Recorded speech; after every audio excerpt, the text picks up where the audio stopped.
हैसो हैसो हैसो हैसो, कुछ करके दिखाऊं, कुछ पाके दिखाऊं। करने और पाने के पार भी कोई चीज है जो शांत होने से परम लाभ होता है। ये लोगों को पता ही नहीं चलता। प्रवृत्ति के बाद निवृत्ति और भगवत ध्यान का महात्मा लोग भूल गए, अशांत हो गए। इतनी बुद्धि मारी गई कि जो आंखों से दिखता है, इंद्रियों से, मन से, बुद्धि में, उसी को मान ले। बुद्धि के पार कुछ है ये पता ही नहीं चलता। सुकरात लोगों को खुला ज्ञान देते थे कि जो दिखता है सब नश्वर है और ये शरीर भी तुम नहीं हो। जैसे घड़े पैदा हो जाते नष्ट हो जाते, ऐसे ही शरीर सब नष्ट हो जाते।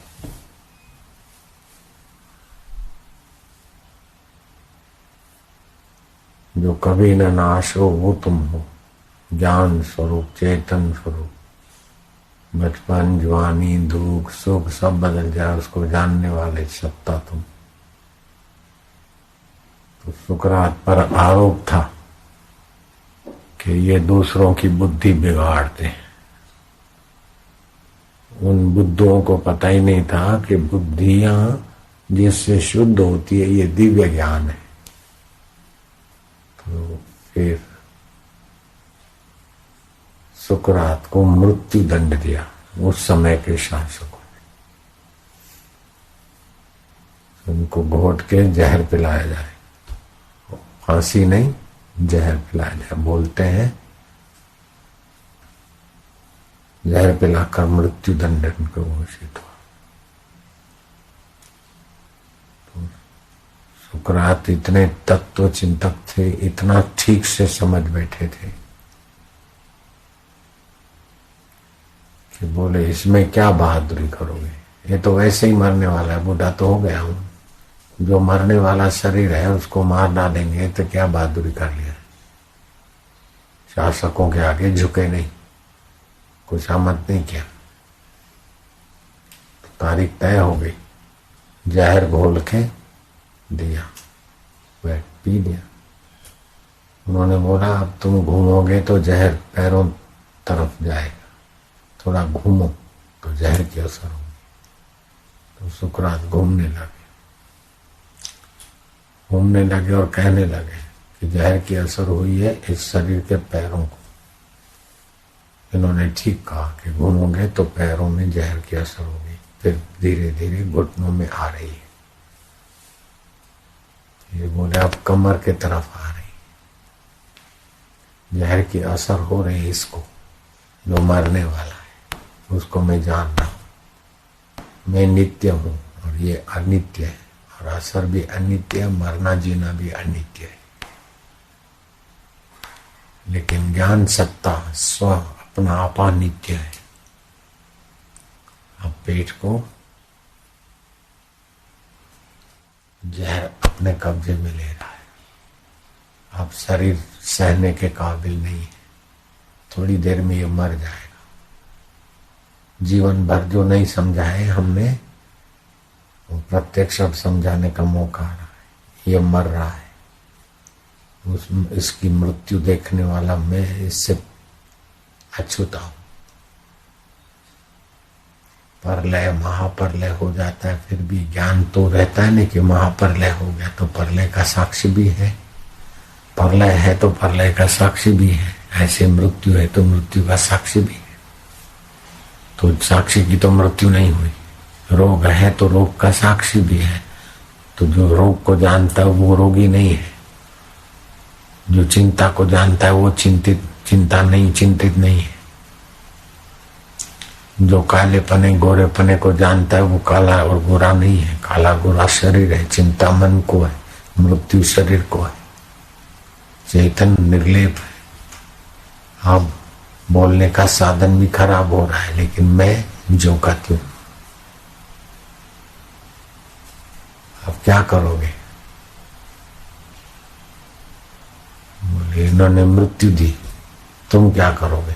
तुम मेरे को गाड़ दोगे रोते रोते, और क्या करोगे? लेकिन खबरदार, न मैं कभी मर सकता हूं न गड़ सकता हूं।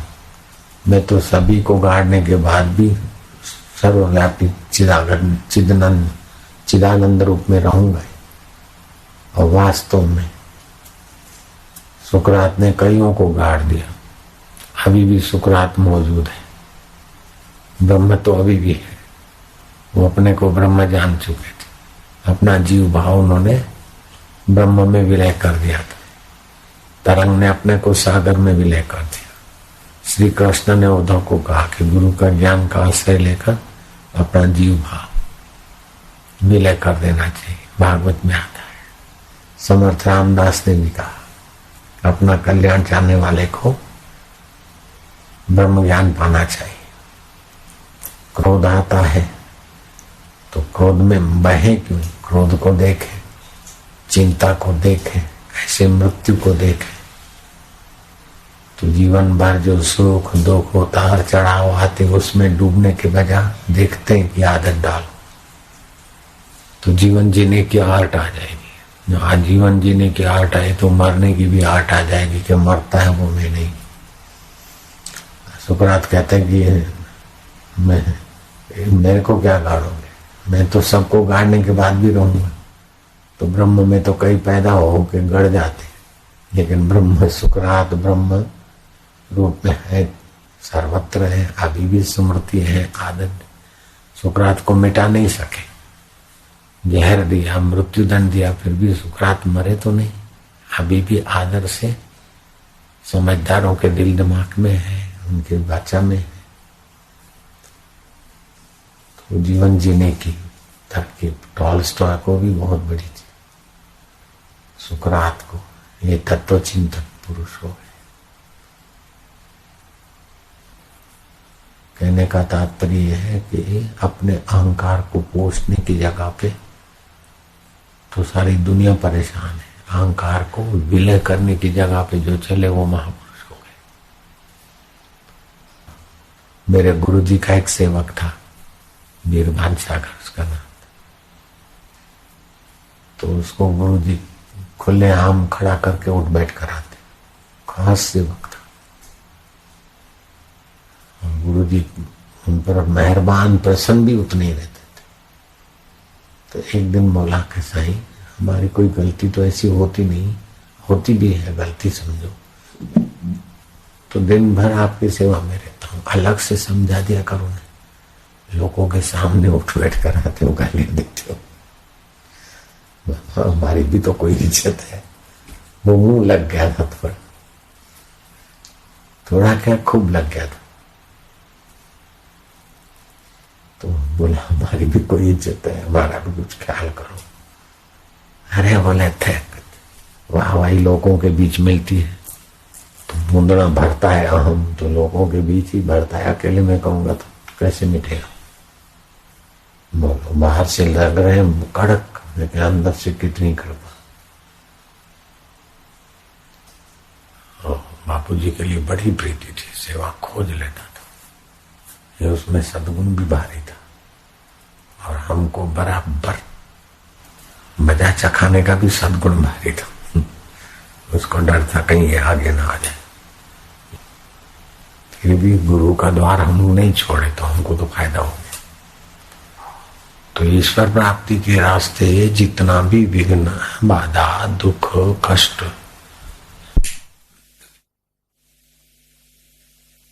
जितना भी विघ्न बाधा दुख कष्ट मुसीबत आ जाए,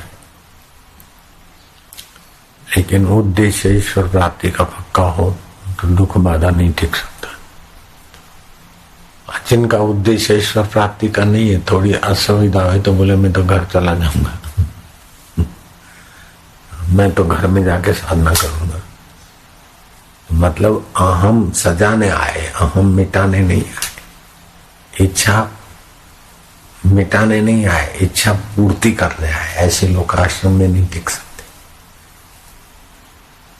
इससे तो घर क्या बुरा था, टाइम से खाना मिल जाता था। अरे बंधु राजा भरत चक्रवर्ती राज छोड़कर भिक्षा करते थे, टाइम से खाना खाओ और मरो, घर में रहो। इधर जितनी सुविधा है उतनी घर वालों को भी नहीं होगी। दिन में 1-2 बार सत्संग संध्या, ऐसा घर में 4 दिन जाते ही डाउन हो जाएंगे। इधर जो माहौल बनता है वैसा घर में थोड़ी बनता है, मन का बुद्धि का। तो फिर भी किसी को घर जाना है तो कभी की रोक टोक थोड़े है, कोई पहरेदार तो हमने रखे नहीं है। सड़कें भी खुली है, बसें भी है, पैसे भी है लोगों के पास। पहले जैसा थोड़ी है कि चलो गुरुकुल में रहे समर्पित होकर, घर जाने का विचार आए तो गधे पर बैठ के काला मुंह करके फिर जाना है, ऐसा शास्त्र किया गया है। यहाँ तो कहीं एक हाथ भगवान के तरफ, एक हाथ संसार के तरफ। गुरु हमारे बीच में झोंके खाता है। ऐसे समर्पित चले। हम समर्पित हुए थे तो हमारे से क्या क्या बीती थी, फिर भी हमारे को विचार नहीं आया कर जाए।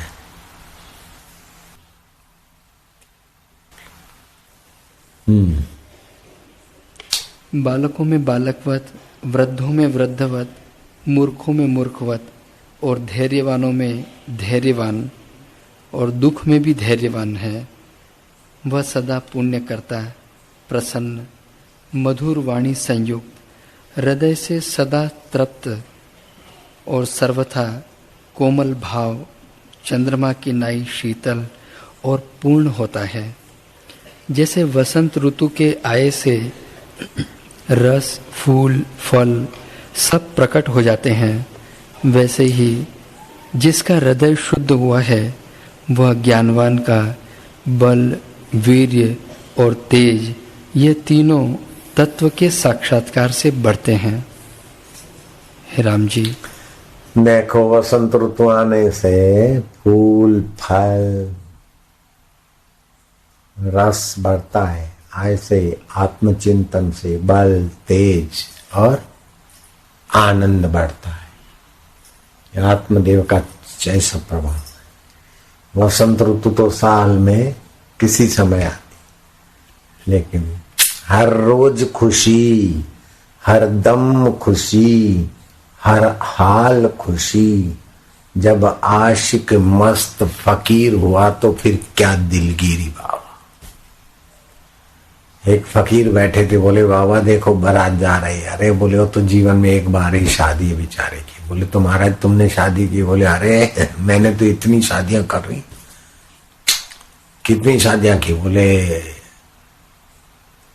हर रोज खुशी, हर दम खुशी, हर हाल खुशी, हर रोज मुबारकबाजी है, हर रोज नई एक शादी है। बोले बाबा रोज शादी करते? बोले हाँ, हर रोज मुबारकबाजी है, हर रोज नई एक शादी है। जब आशिक मस्त फकीर हुआ तो फिर क्या दिलगिरी बाबा। जो जीवन से थके हारे मांदे और अपने नित्य स्वभाव से विमुख है और मरने वाले शरीर को मैं मानने में उलझे हुए हैं, नश्वर संसार को पकड़कर सुखी होने में उलझे हुए हैं, उनके लिए तो जीवन नीरस हो जाता है, संसार दुखालय है। लेकिन जिसको परमात्मा ज्ञान का प्रसाद मिल गया, गुरु की कृपा जिसने पचा ली, उसके लिए तो जैसे सूर्य इतना पुराना होते हुए भी सूर्य रोज नित्य नया सूर्योदय, रोज नित्य नया सूर्योदय। सूर्य तो पुराना है लेकिन रोज दिन नया उभरता है। ऐसे ही हर रोज मुबारकबाजी है, हर रोज ब्रह्म सुख की लहर है, हर रोज नई एक शादी, एक नई खुशी है, ब्रह्म सुख। शादी माना शाद आबाद रखने वाली धारा, ऐसा नहीं काम विकार में गिरने वाली शादी। तो ठीक, हर रोज नई एक शादी है, हर रोज मुबारकबाजी है। दूल्हे को तो कभी कोई मुबारक देता, हम तो जहां भी जाते हर रोज मुबारकबाजी है। कितने लोग खड़े मिलते खाली दर्शन करके मुबारक देने खुशी तक। हर रोज नई एक शादी है, हर रोज मुबारकबाजी है। जब आशिक मस्त फकीर हुआ तो फिर क्या दिलगिरी। एक संत ने कहा, उनका चेहरा तो मेरे सामने अभी भी दिख रहा है, शरीर नहीं उनका। बड़े मस्त रहते थे। बोले भगवान की दो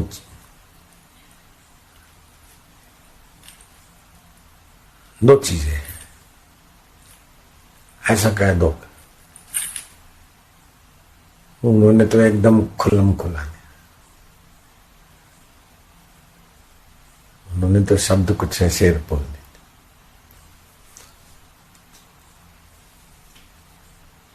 तो एक राजा को बोला, एक है अमीरी और दूसरी है फकीरी। ईश्वर ने तुमको अमीरी दी और मेरे को दी फकीरी।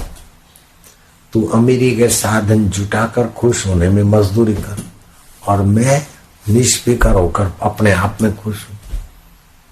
बोले महाराज, हमारे महल के सामने पड़े थे आप रात को, नींद कैसी आई?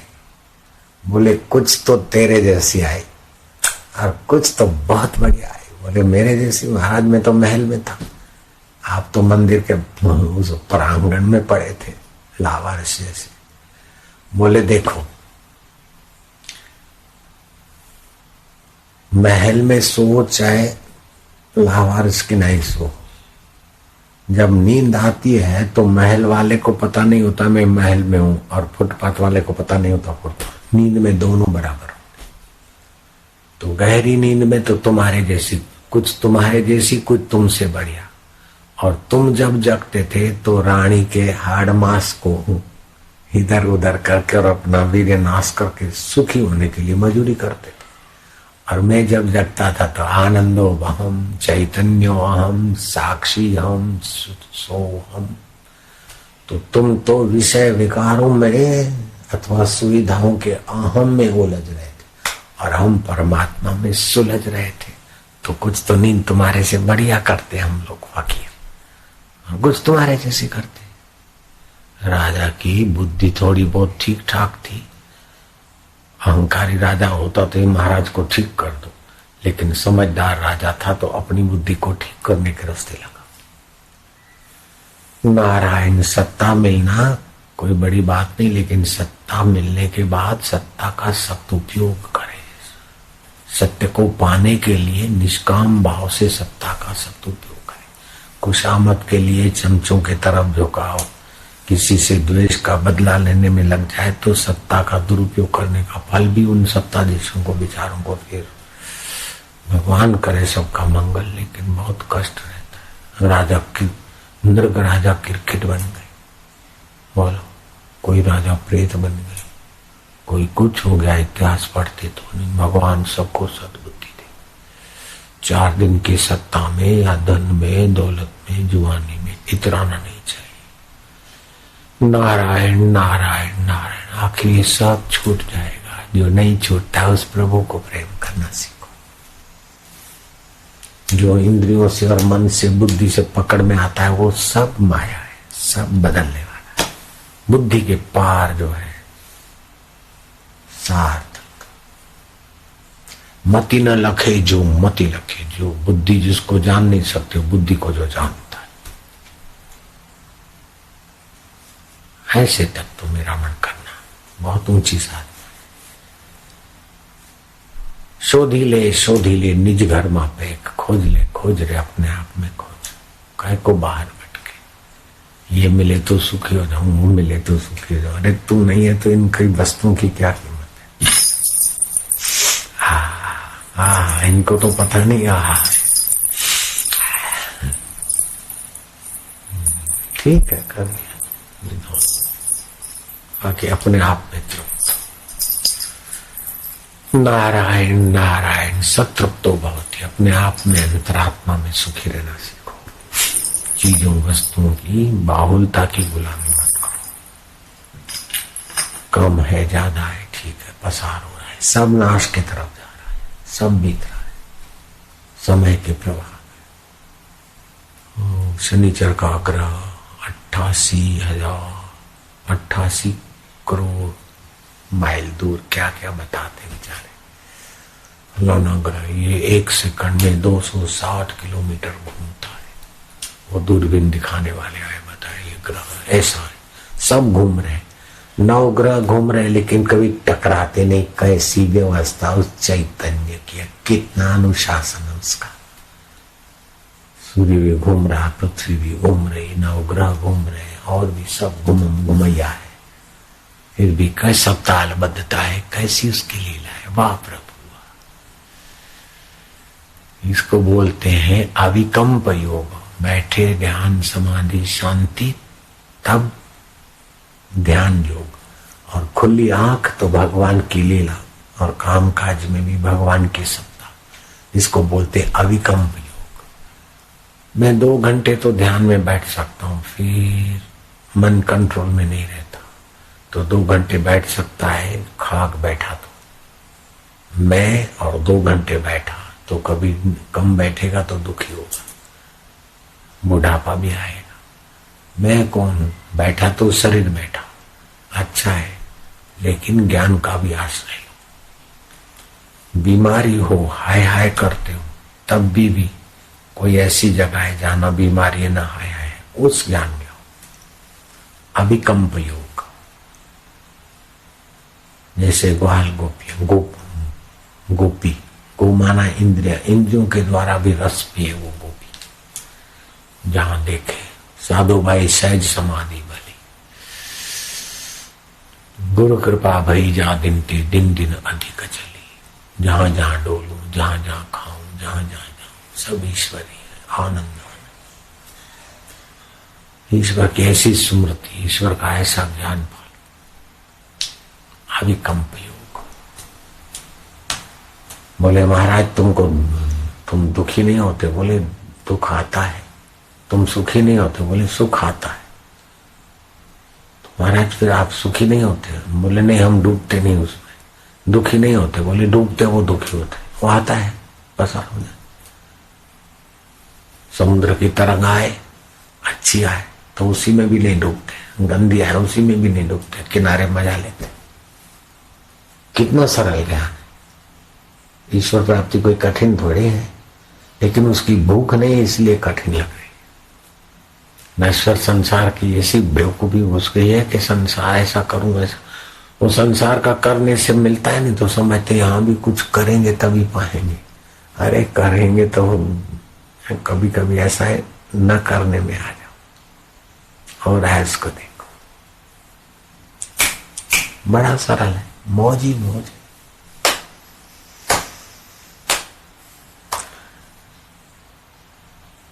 छल कपट, ये वो गाना बजाना, टीवी, फास्ट फूड, इससे बुद्धि बहुत नीचा। भूख ही मर गई ईश्वर प्राप्ति, इसलिए सुना अनसुना हो जाता है। ताना पोती तो इतना सत्संग से तो 10 बार साक्षात्कार हो जाए, एक बार कहे को 10 बार हो जाए। कितने दिन से सुन रहे, फिर भी जैसे मरुभूमि में हरियाली नहीं होती, फिर भी दबादब बरसात पड़ती तो हो जाती है, ऐसे सत्संग की दबादब है। इसलिए हजारों लाखों लोगों को कुछ तो हरा भरा हृदय लगता है। जो सत्संगी नहीं है उनकी अपेक्षा सत्संगियों का हृदय तो हरा भरा ही है। भले साक्षात्कार की ऊंचाई तक नहीं पहुंचे, फिर भी सामान्य व्यक्ति जैसे दुखों की चोटें तो नहीं लगती सत्संगी होने के बाद, दीक्षा लेने के बाद। इतनी सुख की लोलुपता नहीं है, कितनी ऊंची बात है। लोग जहां पच मर रहे हैं वहां दीक्षा और सत्संग वाले मौज मार रहे, कितनी बड़ी उपलब्धि है। ओ नारायण नारायण। तो पूरा करो भाई साहब। हे राम जी, जो ज्ञानवान पुरुष है वे सदा परम समाधि में स्थित रहते हैं, उनको उत्थान कदापि नहीं होता। वे व्यवहार करते दिखते हैं परंतु व्यवहार से सर्वथा रहित होते हैं। इसी का नाम परम समाधि है। जिस आनंद के ओर ब्रह्मा विष्णु रुद्र आदि सभी ज्ञानवानों की वृत्ति दौड़ती है, वही आत्मानंद पद है। हे राम जी, जिस पुरुष को शांत शीतल स्थान प्राप्त हुआ है, वह फिर ज्येष्ठ आषाढ़ की धूप नहीं चाहता कि मरुस्थल में दौड़े, वैसे ही ज्ञानवान की वृत्ति अन्य किसी आनंद की ओर नहीं जाती। हे मुनीश्वर, मैंने तो ऐसा निश्चय किया है कि तृष्णा का सा ताप कोई नहीं और अतृष्णा की सी शांति कोई नहीं। यदि कोई पुरुष परम ऐश्वर्य को प्राप्त हुआ हो, तृष्णा बड़ा दुख देती है। यह खपे खपे खपे, तृष्णा जैसा कहीं ताप नहीं है। और तृष्णा रहित वाला जितना कोई शांति सुख नहीं।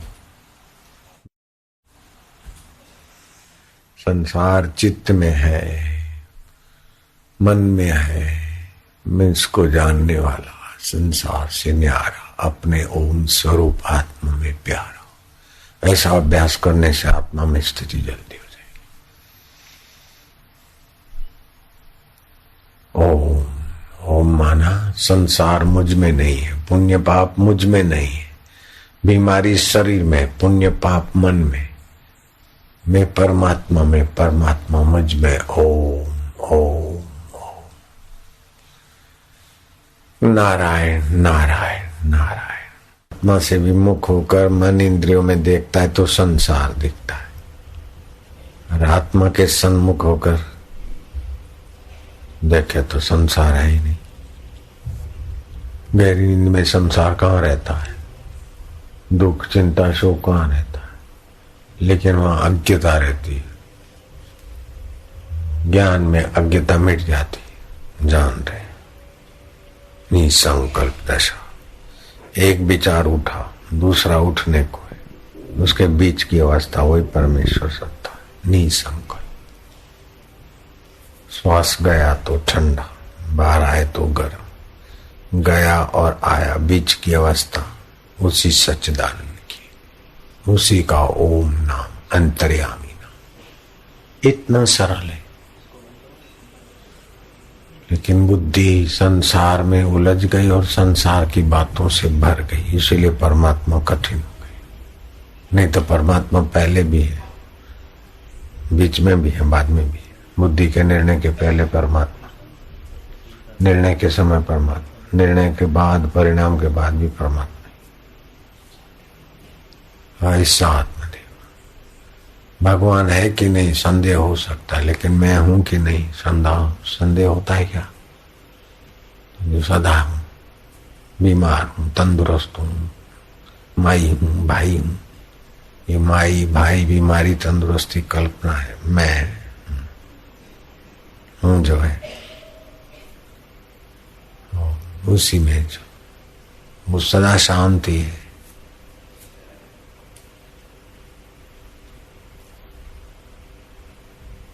बनना नहीं, बनाना नहीं, बस जो है ऐसे का वैसा।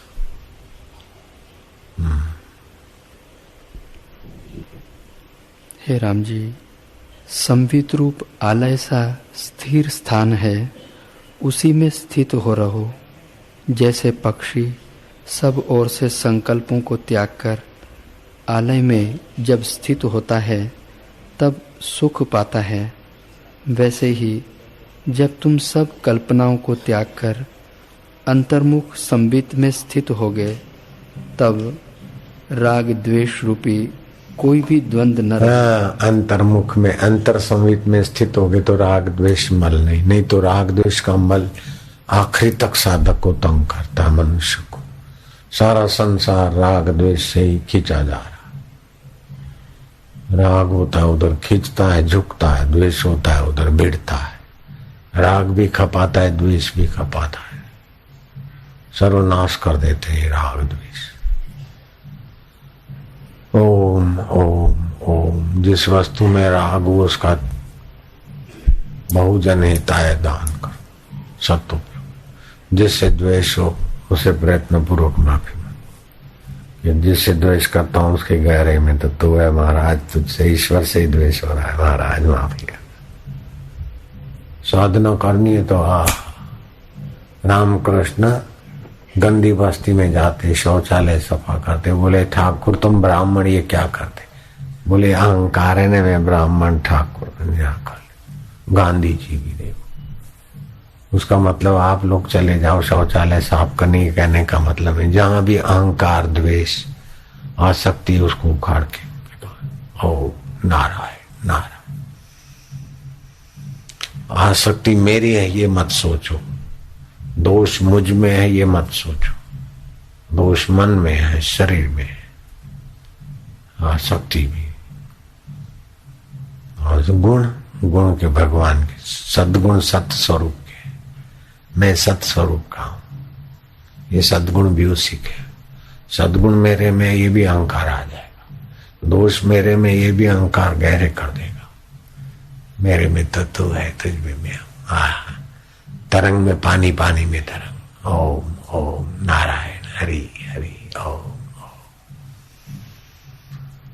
सतत ब्रह्माकार, सतत भगवताकार वृत्ति कैसे रहे, ये रोज सीखते, रोज करते। अभी भगवताकार वृत्ति हुई, इसका चलते फिरते अभ्यास करो। हरि नारायण गोविंद भगवान ओम ओम, भगवताकार वृत्ति हो गई। शांताकार वृत्ति, चुप। वृत्ति को देखने वाला, मैं वृत्तियों से भी न्यारा, अपने आप का प्यार, बस हो गया ब्रह्म ज्ञान।